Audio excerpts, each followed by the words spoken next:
Hey y'all, it's the boy Umar here. So we have a little conversation again now. Tell what thinking about it. That word perfect and perfection. For some time now I've been going back and forth mentally and within my energy of, trying to correct term, that term of perfection. You will always read somewhere that somebody saying nobody is perfect. You will read quotes and stories that say nobody is perfect.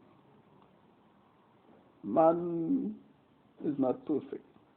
But one day, while he was up off my bed, remember, this is someone who's speaking who have been experiencing a condition known as muscular dystrophy. So I'm speaking from my perspective, right? This is not to cause you to change your whole dimension of thought, but if you find something makes sense, say it, think about it, analyze it, and come to your own conclusion, right? I'm just sharing my thoughts. So coming out of my bed one day, we were not on the wheelchair. A little voice we all just talk about. So you're perfect. So I said, huh? Yeah, you're perfect. So I said, okay.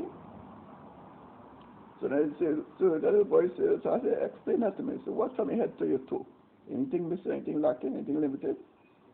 So now because we are accustomed to looking at our physical form in way of healthy and unhealthy, either missing something, pain, or that kind of distress, or that kind of thing, we say, look, based on that, we will come to the conclusion of imperfection. But this little voice said, no, you're perfect.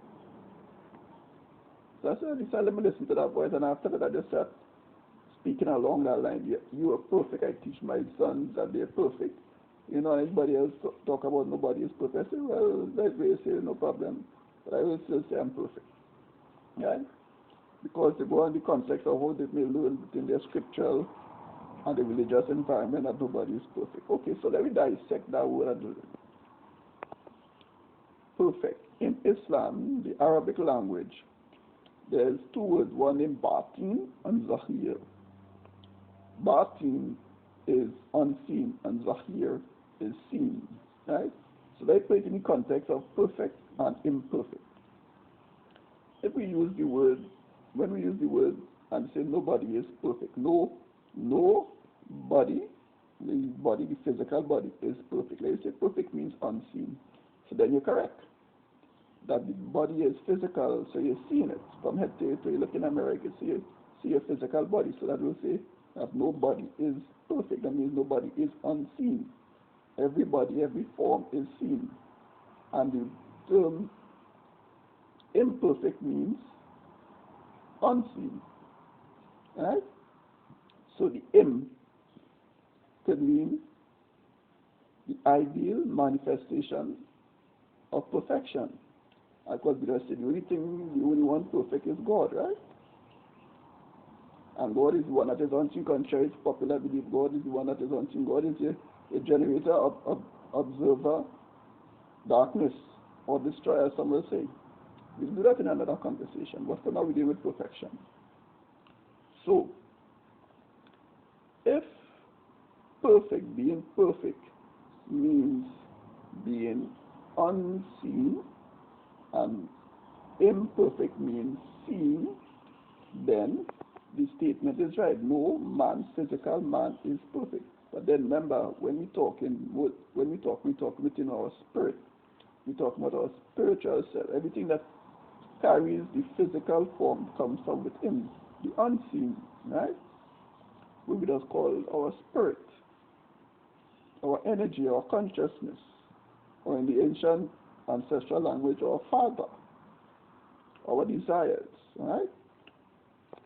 So if we say no man is perfect, basically saying no man is unseen. And if all man is imperfect, that means all man is seen in the physical form. So you're carrying along the line of the physical and the unphysical. So when we understand that and we're using the right language and the right understanding, everybody say English is a difficult language, So once we use it in the right language, we use the right understanding and the right thinking and the right application, we realize that saying no man is perfect, you're basically speaking from within the spiritual context where you're supposed to really be recognizing. Because we so connected to the physical, everything as far as the nose could see is most important. But really, as I say, outer sight, outer mind. You only speak about spirit when you're in an environment of religious teaching and religious activity. When you speak about spiritual, but really, you're speaking from just listening to me, so long listening to me doing this. You're speaking from within. I'm just manifesting that perfection in the imperfected ways. Right? Meaning that I'm speaking from a place where it's pure, the virgin place, yeah, that manifests innocence, a purity, yeah, speaking from that place.